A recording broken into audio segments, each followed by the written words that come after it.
বন্ধুরা, আমি তোমাদের শ্রাবণী। আজকে দারুণ একটা রেসিপি দেখাবো। এই যে লাইলন টিকা, এই লাইলন টিকা মাছটাকে সর্ষে দিয়ে বেগুন দিয়ে দারুণ রেসিপি করব। এগুলোকে আমি নুন হলুদ দিয়ে ভালো করে মাখিয়ে ভেজে নিই।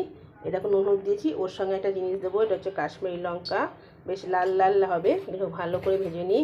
কড়াই দেখো তেল গরম হয়ে গেছে। আর দেবো আমি টমেটো, পেঁয়াজ এবং কাঁচা লঙ্কা। আর বেগুনগুলো একটু হালকা করে ভেজে নিয়ে আর মিক্সি দিয়ে সর্ষেটা বেটে নিই। তারপর তোমাদের দেখাচ্ছি। লাল লাল করে ভেজেছি। এবার কড়াইয়ে তেলটা গরম হয়ে গেছে, এবার ভাজবো। এগুলো আমার ভাজা হয়ে গেছে, কি সুন্দর লাল লাল করে কালারটাও চলে এসছে। এবার এই তেলেই আমি এই বেগুনগুলো ভেজে নেব। হালকা করে বেগুনগুলো আমি একটু ভেজে নিই। বেগুন আমার ভাজা হয়ে গেছে। এবার এই তেলে আমি করে আগে বেগুনটা তুলে নিই। কালো জিরে ফোড়ন দিলাম। এবার আমি যে লঙ্কা 3টে চিড়ে রেখেছি সেটা দিয়ে দিলাম। সঙ্গে পেঁয়াজটা ভাজা ভাজা করে নিই।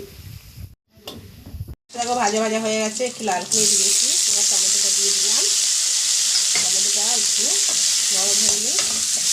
নুনটা দিয়ে দেবো, তাহলে নরম হয়ে যাবে। নুনটা দিয়ে দিলাম।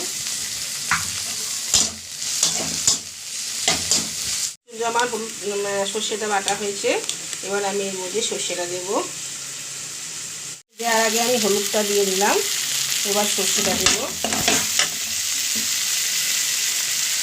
1 চামচ, 2 চামচ সর্ষে দিলাম। ভালো করে কালারটা দেখো সুন্দর চলেছে। এর মধ্যে একটু আমি কাশ্মীরি লঙ্কা দেবো। কাশ্মীরি লঙ্কা দিলাম, কালারটা আরও সুন্দর চলে আসবে। ভালো করে জলটা দেবো। কালারটা দেখো কত সুন্দর চলে এসছে। এবার আমি জলটা দেবো।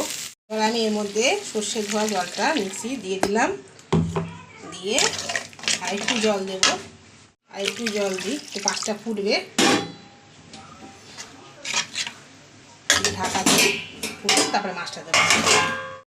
জলটা ফুটে গেছে। এবার আমি বেগুনগুলো দিয়ে দেবো। আগে ভাজা বেগুনগুলো সঙ্গে মাছটাও দিয়ে দেবো। বেগুন তো আমার আধ ভাজা হয়েই ছিল। এবার এক এক করে আমি মাছগুলোকে ছেড়ে দেবো।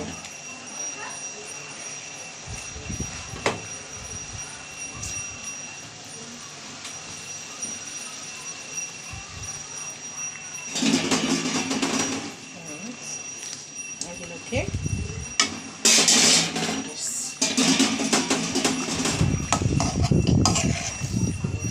দিয়ে একটু কম আছে, গ্যাসটা কমিয়ে দিয়েছি। আস্তে আস্তে ফুটুক, দিয়ে দেবো আর হয়ে যাবে। দেখো দেখো রান্নাটা আমার কমপ্লিট হয়ে গেছে। এটি হচ্ছে কত সুন্দর হয়েছে। আগে নামিয়ে নিই, তারপর তোমাকে দেখাচ্ছি। তৈরি হয়ে গেছে আমার সর্ষে দিয়ে লাইলন টিকা, সঙ্গে বেগুন দিয়েছি। অসাধারণ খেতে লাগে, জিভে জল আনার মতো একটা রেসিপি। তোমরাও এটা একবার ট্রাই করে অবশ্যই দেখবে। খেতে সত্যিই খুবই ভালো লাগে। এইভাবে সর্ষে দিয়ে লাইলন টিকাটা রান্না করলে মুখে লেগে থাকবে। যাই হোক, কেমন লাগলো কমেন্টে অবশ্যই জানাবে। আর সাবস্ক্রাইব করে বেল আইকনটা প্রেস করতে ভুলো না। সকলকে দেখার জন্য ধন্যবাদ।